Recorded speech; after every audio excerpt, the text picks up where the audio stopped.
We need to clean this surface in this rotor, and we're going to use this wheel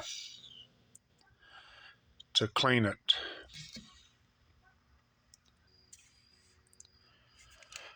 We're going to use this grinder to clean that surface, but as you can see, it cannot get in there correctly.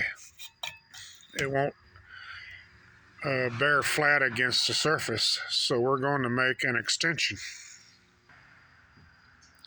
This is the drawing for the arbor extension we're going to make, and the next videos we're going to show how to make it. So let's get going.